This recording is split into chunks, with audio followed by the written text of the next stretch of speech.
Well, good morning, everyone, and welcome to High Trust Coaching Live. I am Hope Borman, and I am very proudly the divisional president for High Trust Coaching. Today, I have one of our amazing coaches with us today, Dan Munford. So welcome, Dan.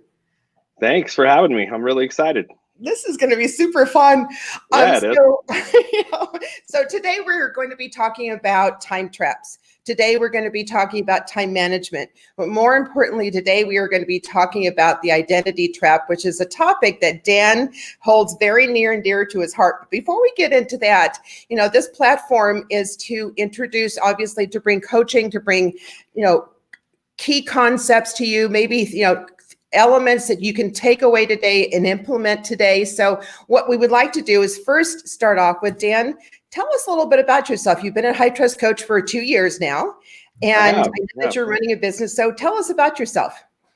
Well, I've been running a business for Loan Depot here in Utah. I'm bringing Loan Depot to Utah, so that's really fun.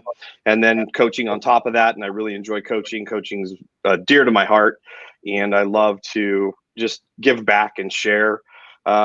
Just became a grandfather for the third time, so that's really exciting. On Monday, and love to get outdoors and with my lady and enjoy travel, and we really just love to get out, and I love being a manager or a leader for Loan Depot, and love giving back by coaching. So that's amazing, Dan. So Dan, tell me, how long have you been in the mortgage banking industry? How long have you been in the biz? Oh boy. I started in 1992. Okay. So right around 28 years. Yeah. I've been around a long, long time. It's kind of crazy. So you've been through a few down markets, a few up markets. Oh yeah. Yeah, it's been a roller coaster for sure, but I look at it as a lot of fun and a lot of learning and a lot of helping, and I love the mortgage industry. It's one of my favorite things. I don't feel like I go to work every day. I feel like I'm just living my extremely fun life. You know what I mean? Living the dream. Yes. Yeah, living a dream for sure. That's terrific. So let's talk about, excuse me, I'm losing my voice. So let's talk about the identity trap.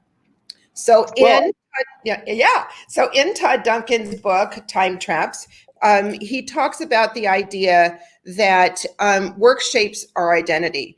Dan, can you talk to us a little bit more about that? I know that this is a topic that is very near and dear to your heart. So talk to us a little bit about that. Yeah, absolutely. If we're not careful, work can monopolize us, and it can be our only form of identity, and that we have to be careful of. And one of the things that I do when I coach and when I talk to my coaching members is I ask them, who are they? So there are actually 3 questions I ask, and they are, who are you? Where do you see yourself personally in the next 3 years? And where do you see yourself professionally in the next 3 years? And that helps with this identity trap a little bit.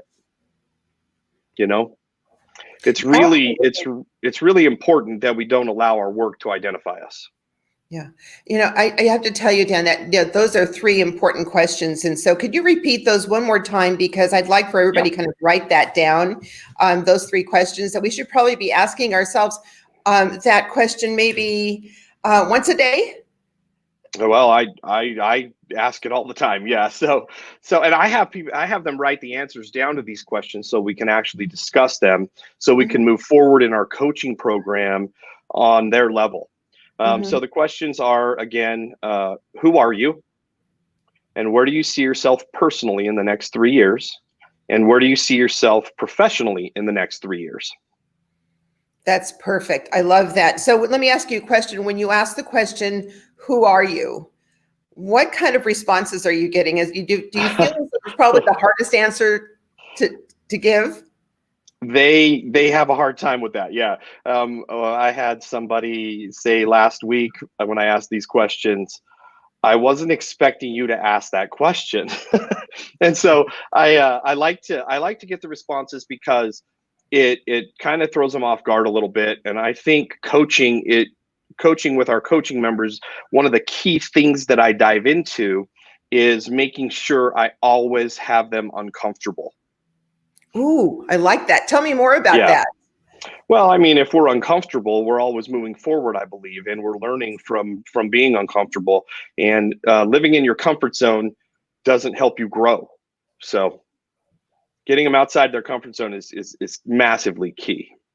I think and I have to say that that is probably one of the key success strategies with being coached and or having a coach or even being a coach is getting out of your comfort zone. And if Yeah, you have a coach that is basically championing that for you and saying you can do this, and for we're going to sure. role play it, and we're going to do that, and they keep moving that line, that identity line outward more and more and more, and getting more and more out of their out of their comfort zone until it becomes comfortable, right? Well, and as we talk about this, I don't want people to misunderstand anything here. I want to make sure people understand that work is a significant contribution Yes. to our inner life and our development. And so let's be clear here that there is nothing wrong with work shaping part of your identity or some of Yes. your identity, just not all of it. Yes. Yes. It is a part of what we do, and it's a part of who we are. It But is. I think that if we identify completely, it's like if I said to you, Dan, who are you? What would be a normal response? I think if someone were to ask me that, well, if you're asking me that question, my answer Okay, would let's go with it. basically be, yeah, my answer would be, first of all, it's written down in my life plan. I actually have it right here on my Oh, great. desk. I keep that close to my heart as well. And the definition I have for that is I am an extremely phenomenal partner, and that I am the best of my ability as a father, and I want to give back to the mortgage community through leading and through coaching. Beautiful. Oh, I love that. Yeah. That's excellent. So, I mean, I would have to say that, that's a great question. I love that, who are you? And I think Yeah, I'm going I love that question that. too. I mean, we talk a lot in high trust coaching. We talk a lot about your why, right? Yeah. We get very, very deep into that question. Why? Because it obviously, if we know our why, it motivates us and inspires us. To become the very best version of ourselves. But I think the question, who are you? Really Yeah. kind of really centers that in a way that, who I am today, who I am becoming, and who would I like to be? Yeah. You hear the proverb, be the change that you wish to see in the world, and those types of ideas. So talk to me a little bit about when somebody gets stuck. I actually I actually did this at the beginning of the year or at the end of last year. I had one of my coaching members write their obituary. I've done that exercise. Have you? I And have. I've done it as well. And as I did that, I think it blew his mind, and he really, really enjoyed the process of doing that. And it helped him with that long term outlook of what legacy he wants to leave. And as we Mhm. talk about this subject, our identity, that's a big deal. Charlie King said, you can't smell the flowers if you're working 12 hours a day, right? Right. Right. And so if you're trying really hard to leave a legacy for your family, for your children, for the world, Mhm. or if you want to leave a dent in the universe, even, it can't be all about work. It Sure. has to be about other stuff, you know. So, Dan, would you say that if you are able to identify who you are, that creates the filter in everything that you do? Absolutely, and in every area of your life. So, Sure. Yeah. so a couple of things. First of all, why do we work, and why are we working? And so not only why, what's our why, but why are we working? Why are we going to the gym in the morning? Why are we eating better? Why are we one of my favorite authors says he asks himself these why questions, 27 different questions every single day. So why are we working? Why are we going to the gym? Why are we or why am I this? And then that gives you some future outlook on why you're becoming what you're becoming as well. Mhm. And that's Mhm. really fun to do. I tried it. So did you sustain that for an entire day, and a week, a month, asking your that wife? The question, I actually do it early in the morning when no one's around. And so it's kind of part of the like meditation thing you do in the morning. I don't know if Sure. everybody does that type of Yeah, I practice, do. but it's really kind of cool to be able to ask Mhm. yourself those questions when it's quiet, when you can ponder, when you can think about it. Because the truth of it is, what we don't want to happen here is we don't want the negative consequences of our work defining us to come into play. And Mhm. some of those things are guilt and restlessness and frustration and fear of regret and anxiety and fatigue. And so if we allow work to obsess us, those negative consequences can come into play, and we just don't want that to happen, right? Yes. And I think that that is the crux of the purpose of this conversation, Dan, is to have that reminder out there, to have people really kind of paying attention. So, obviously we're in an environment right now which is very high volume. That volume Yeah, is forecasted to continue well throughout the year. The yeah. business is going to continue. There are a lot of clients that need our service. And so it's important that we are balancing that, because we're going to need to sustain this level of volume for some time to come. Well, that reminds me of something Todd says, and it's in this chapter actually. I really like it when he says, "Let's work with less stress and sell more in less time and get out of this swamp we're in." Yes. And so I really enjoy when he says that, because that's one of the methodologies in coaching that we teach everybody. Do Yes. more business in less time with less stress. And how do we do that in this crazy environment? Mhm. And that is creating your not to-do lists and making sure your assistants are on point and making sure that you're not burning out because you're working till 10 o'clock at night. Very key things. Like I said, I'm not bagging on work at all. I'm just saying make sure you don't get devoured by work. You know what I mean? Yes. Yes. Yeah. So it's really fun to talk about though. Yeah, it's really, and it's, it is that balancing game. So good morning, Alex Barnett. Alex Barnett just joined us. So welcome, and good Welcome. morning. Alex is one of our master level coaching members, and we're very, very Awesome. excited. Alex started with, actually, Dan, you are his coach, are you not? I am. Welcome, Alec. It's good to see you. Yeah, good to see you. Okay, so we were talking about the idea of balancing work, and how that impacts our identity. So Dan, today's environment, we're working a lot of hours, and you just mentioned a minute ago about working 12, 14, 18 hours a day. How Yeah. are we coaching our coaching members to balance that, to shut it down at some point in time and be okay with it? One of the things Todd taught me years and years ago was to plan my life so that for myself. And so as we take that into consideration, Mhm. we have to dissect it into sections such as family, exercise, hobbies, managing your finances, planning your future, and your job and your work. And so if you notice, the last thing I said was job or work, right? And so creating a hierarchy of those things that are most important to you from top to bottom. Mine is 5 Mhm. items long, and similar to what I said: family, exercise, staying fit, and managing my finances, and then managing my work life.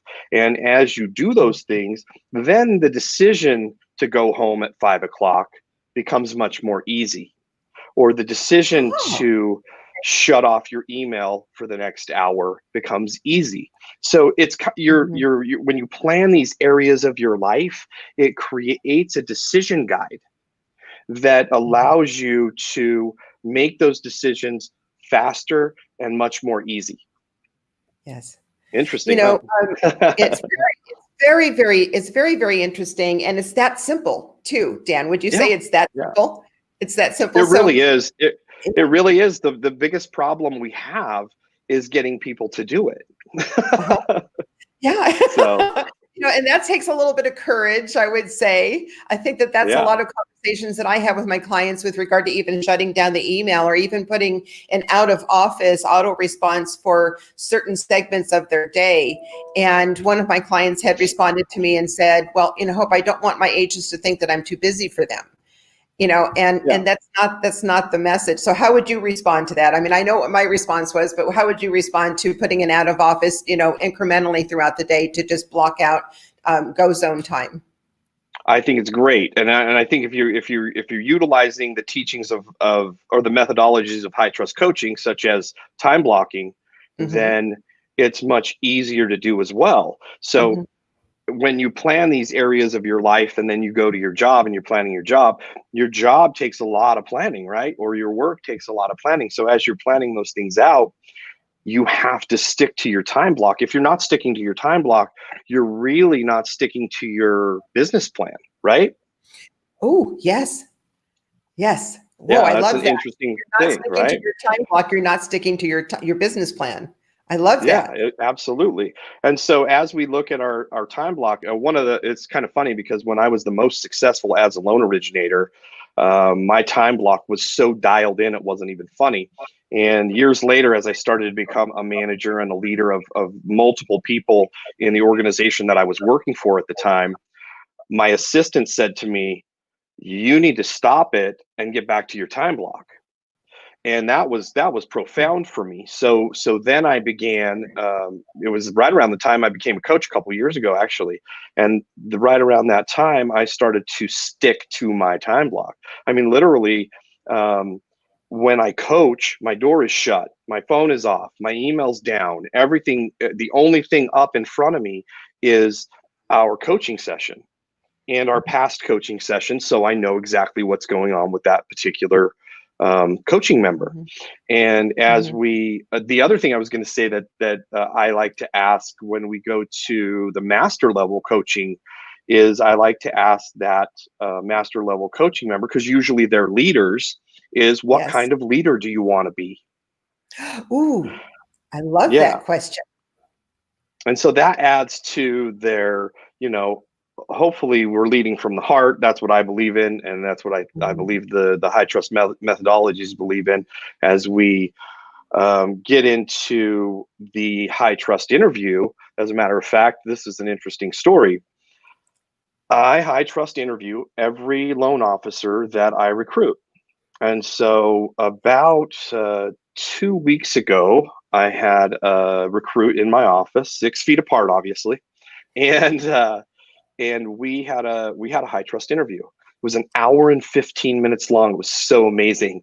And in the first 15 minutes of that meeting, I found out that he had 4 children and a wife, and his wife and him were focused on the future and the success of their children, and that he had a single mother growing up, that his father had passed away when he was younger, and that his mother was a house cleaner in a neighborhood that at that point in her life, she went when her husband passed away, she went back to school, got an engineering degree, and moved into one of those neighborhoods that she used to clean.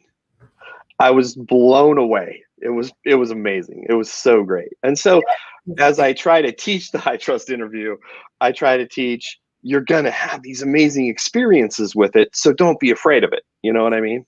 Right. Yeah. And it's very, very true. And I think that individual was probably very, very grateful for that conversation that he had with you. He probably walked away and said, this is a leader that I would love to work with. This is someone who's really sincerely interested in my success in every aspect of my life. He's coming to work for me on September 16th. Muscle top. That's great. and so what he actually said when we were done with the conversation is he said, it's not every day I get asked these questions, or I've never been asked these questions, actually, is what he said. And he said, it's not every day I actually meet somebody like you. And I was like, oh, wow. Thank you so much. I was very taken back by it, actually. It was kind of crazy. Yourself. What? Because you were just being yourself and having the conversation that you know is an impactful conversation. Yeah, I was just doing what I do, right? And what I've been Right. taught all my career. So, Exactly. you know, I always use this one too, and this one's kind of fun when I talk to a lot of my coaching members um, is that I remember the first time I did a high trust interview. Dear friend of mine, still to this day, and he still sends us business today.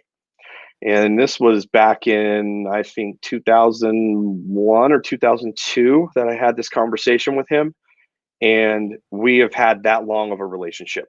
And that's what the high trust interview is all about, right? Yes. Yes. Long-term Yeah. relationships. Long-term relationships. Absolutely. Yeah. So Dan, I mean, a lot of our master level coaching members kind of come in, and I think that as leaders, their biggest challenge is recruiting. Their biggest challenge Yeah. is recruiting, and I know that when we're having pre onboarding conversations with our master level coaching members, that is always the topic that comes up, and Sure. those that have embraced it have found recruiting to be a very the high trust interview to be very valuable. Can you talk to us a little bit about how you coach to recruiting at master level? So there's two ways that I do that, and one of them is obviously the high trust interview on anybody that you're recruiting, and the Yes. second thing is obviously getting to know them very well up front, and Mhm. then coaching to recruit. So it's okay to allow yourself to give away some information if you're going to help somebody grow, even Mhm. if they don't work with you. And so Mhm. as I look at it, and as I talk to those coaching members, I say, have you thought of the concept of coaching to recruit? And then the question is, well, how do I do that? Mhm. And obviously the first step is to create your internal coaching program. And then if you're going to pass the data on that you have internally with your company, that's Mhm. okay, because Mhm. eventually they'll their business will increase and Mhm. their loyalty will increase, and eventually they're going to say, I think it's time for me to just come to work for you. Mhm. And Mhm. then at that point, you've already increased their business. So when they come on, they're doing more. Yes. And that's pretty fun to see happen. Right. So would you say that that is more important than promoting, the company's marketing systems, CRM systems, technology? That the highest and best value that you're really truly bringing is helping them grow as an individual and in their profession. People do not leave a company for stuff. People usually leave a company because of leadership. Okay. And they join a company because of leadership. Yes. And so if you're leading from the heart, and you're leading with the high trust interview, and you're leading with the thought of giving back and helping them grow, Mhm. not just in business but themselves, Sure. if you're helping them grow themselves, then you're building a massive relationship, and you're creating a team, um, through love, in my Mhm. opinion, and through the Mhm. heart. And Mhm. so, yeah, I truly believe that recruiting isn't about the things that you have as a company. However, they're great. Those things are great, and they need to be talked about. Yes. But I don't think they're the reason people come to work for you. Mhm. Matter of fact, my transition this year from my previous company to Loan Depot, I didn't go to Loan Depot because of Loan Depot's cool stuff. They I have cool went to stuff. Loan Depot because of their leadership. Yes. I love, Exactly. love, love the leadership at the Okay. company I'm at. So Yeah. so as you look at that, you look at your own experiences throughout my long career, and Mhm. I try to give those back to those people, and obviously to our coaching members, so that they can help those people grow and build, Mhm. and you know Yeah. I think, lead from the heart. right, exactly, Dan. I think that in today's environment, I know that, you had a mentor in your career. I know that I had a mentor that I've had well, actually started, with me in my career very early on in my career. And I think that mentorship has kind of gone away in our world. And, and I think that that is something that, as leaders, we really need to bring that back into the fold, because I think that that's, you're right. People leave, they don't leave companies, they leave leaders. And they're in search of leaders that are going to be that mentor, that champion, that coach for them to help them grow their business. Would you say? Sure. Well, and it's always been that way in this industry. This industry is very what did Todd say in high trust selling? He said, here's your desk, here's your phone, you're on your own. Yes. Mm-hmm. And yeah, most people that get into this business, here's your desk, here's your phone, you're on your own. And and that can't be the case anymore. It just can't be. And so as leaders and and here's my definition of a leader: everyone is a leader. Whether you're leading yourself, your children, and your family, whether you're leading a group of others, whether you're leading just your team, whether you're leading as a VP of a company, you're leading somewhere in your life. Yes. And so our goal should be, first of all, grow these people to become leaders. Yes. Yes. And so it doesn't matter who you are or what position you hold, you are a leader of some sort, right? Yeah, exactly. So true. So Dan, we just got a question. It says, how does a top producer as a manager do it all? And I think that's one of the toughest jobs that, that I think that our industry has, is the producing manager. Actually, especially the top producer producing manager. How does he kind of manage that? So Dan, how do you coach that? How would you answer that question? Basically with time blocking, because what happens as a leader, and what has happened to me in the past, it isn't happening right now, but first of all, that is my role. You are exactly talking about my current role: producing / leading / growing an entire state.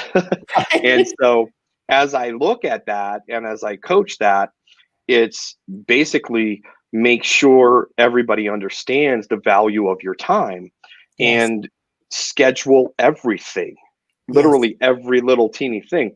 Because if you don't do that, what's going to happen is you are going to be the guy that is continually putting out fires, not only for the people that work for you, but for every transaction that you're working on. So we really have to be careful there. That's a really, really tough thing to do, but doing it is fun. I really enjoy that. And making sure you're time blocking everything is key. I mean, everything is on my calendar. Everything, even my time away is on my calendar. If I leave it at Thursday night for a camping trip, then it's on my calendar. And if I'm and then there's an out of office Friday, and so you've just got to be really careful and make sure that everybody that is working for you or with you understands that scheduling is key for you. Yeah, exactly. And that takes real discipline, but it's well worth the investment of time and planning to organize that, so that you're not, so that you don't have that problem on an ongoing basis, but you're actually solving for it. And it is possible. A lot of our coaching members are high producers, top producers. They are producing managers. They are leaders within the organizations. They are growing market share in their communities, and they're getting it all done. And they're having a balanced home life as well. So it's worth the time and discipline that you put into that time blocking. I can't agree with you more. So Dan, I'm going to shift conversation a little bit here, and because we're getting up to the end of our time together. And you've been a high trust coach for 2 years now, and you have extreme, immense value to our coaching members, to our faculty as an organization. Could not be happier to have you, as one of our coaches. Tell me, Dan, why did you decide to become a coach? How has it impacted you personally? How has it impacted you professionally, being a high trust coach? Wow, that's an awesome question, and I would say that there came a time in my career where I decided it was time for me to give back to the mortgage community. And I was truly in the belief that if I gave back to the mortgage community, the mortgage community would give back to me. And so my decision to become a coach was based on a little bit of selfishness, shall I say, and a little bit of giving back. And so I coach because I want to give back to the mortgage community, and what it does for me is phenomenal. It really is. It gives me so much joy to help others grow and build their businesses and their lives. It's awesome. I love coaching. It is, it is amazing. And it just kind of, our mortgage industry and the people, I tell Todd Duncan this all the time, I love the people that High Trust and the High Trust ecosystem attracts, and our faculty and our coaching members and everybody that is engaged in the High Trust environment and in our universe. They are amazing people. So we get the pleasure of talking to some of those amazing people every day, right? Well, and that's the thing that the High Trust community does. Yes. It brings together phenomenal human beings. Yes. And that's what I really, really love about it. Man, I look back on when I first started coaching and I first started coming to these events with Todd, and the people that I've met. And I mean, I don't know, meeting my boss at one of Todd's events was phenomenal. And so having that opportunity has been just wonderful. So thank you for that opportunity. Well, thank you. So as you know, High Trust Coaching is growing in leaps and bounds, and we are looking for to bring on to grow our faculty. So to see if you qualify to become a High Trust coach, I would ask you and invite you and encourage you to send me an email at hope.gorman@hightrustcoaching.com. Shoot me an email, and I would love to have that conversation. And Todd Duncan and myself would welcome that opportunity to talk with you. So becoming a coach, you guys, is so much fun, and you'll get so much out of it. So do it. I know a lot of the coaches that I'm talking to, or the candidates that I'm speaking to right now, are saying, "Oh, Hope, I'd love to be a coach, but I'm so busy." And I'm thinking, well, all of our coaches today are actively engaged in the business.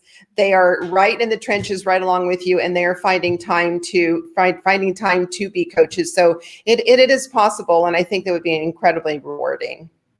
Absolutely. Dan, thank you so much. This has been so much fun. I can't wait for us to do this again soon. And have an amazing day. Congratulations on your new grandson. Thank you so much. I appreciate it. All right, dear. Have a great day, and thank you again. Okay. Bye-bye. Bye, everyone. Bye, everybody.